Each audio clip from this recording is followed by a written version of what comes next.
Yo mga idol, kumusta? Mandrake mga sports, sabi nga pala, ating pag-usapan, Barangay Nipra, may bagong player, jackpot ang Barangay Nipra at Maverick Ahmisi gagawing free agent. Pero bago nga yan, kung bago pala sa aking channel, huwag mong kalimutan mag-subscribe at i-click ang notification bell para like kang updated sa atin dito sa pulpa natin. So talagang masasabing ito na nga ba ang magandang nasa isip ng ating Barangay Nipra, huhugot pa rin ng bagong player ngayong season. Nakita naman nating lahat kung ano ang kayang gawin ng ating Jinkings, kung bakit natalo pa rin sa nagdaang season mga idol. Kinakailangan pa rin kukuha ng bagong star player, kulang pa rin ang kanilang lineup para sa upcoming new season ng ating liga. Wala na rin si Jimmy Malonzo sa poder ng Barangay Nipra, kung bakit kailangan pa rin ng ating Jinkings huhugot ng bagong star player at makatamdim sa bawat player.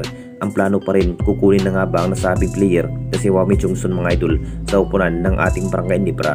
Alam na nating lahat kung bakit interesado ang upunan ng ating Barangay Nipra na makuha ang nasabing player na si Wami Chungsun mga idol ng SMB.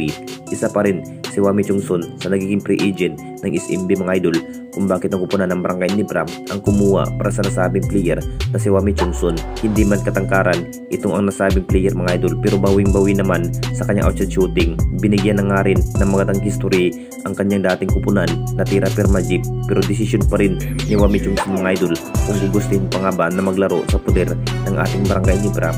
Magiging faktor na nga ba kapag mapupunta ang nasabing player na si Wami Chungsun? Mapapalakas na nga ba ang kupunan ng ating Barangay Nipra dito mga idol kapag si Wami Chungsun ang kanilang kukunin bilang guard? At dito na naman tayo sa isa pa nating balita. Maverick Ahmisi gagawing free agent na nga ba ng Barangay Nipra?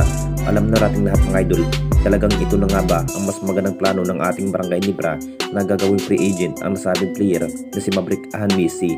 Nakita naman nating lahat sa naging performance sa nasabing player mga idol na si Maverick Ahmisi. Talagang husay pa rin bilang guard player ang kanya iplikita sa kampo ng ating Barangay Nipra. Ito na nga ba ang kinahihintay ng lahat kung ano ang magiging desisyon ng Jinkings, kung gagawing free agent na nga ba ang nasabing player na si Maverick Ahmisi. Ang plano pa rin ng SMC dito mga idol, hahanapan ng bagong player at si Maverick Ahmisi ang napili bilang kapalit. Ang magiging impact na nga ba kapag maalis si Maverick Ahmisi sa poder ng ating Barangay Nipra?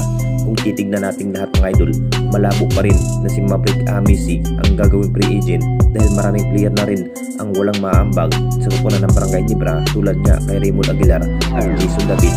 Isa na rin si Maverick Ahmisi sa magandang inikitang laban. Minsan na nga rin siya na nga rin ang magdadala sa ofensiba. Masasabing malabo na rin nang maalis sa lineup ang nasabing player na si Maverick Ahmisi. Nagiging faktor na nga rin sa bawat action shooting. Makapagtala nga ng 35 big points kung mabibigyan ng mahabang playing time ang nasabing player na si Maverick Ahmisi. Anong masasabi ninyo mga idol tungkol sa video?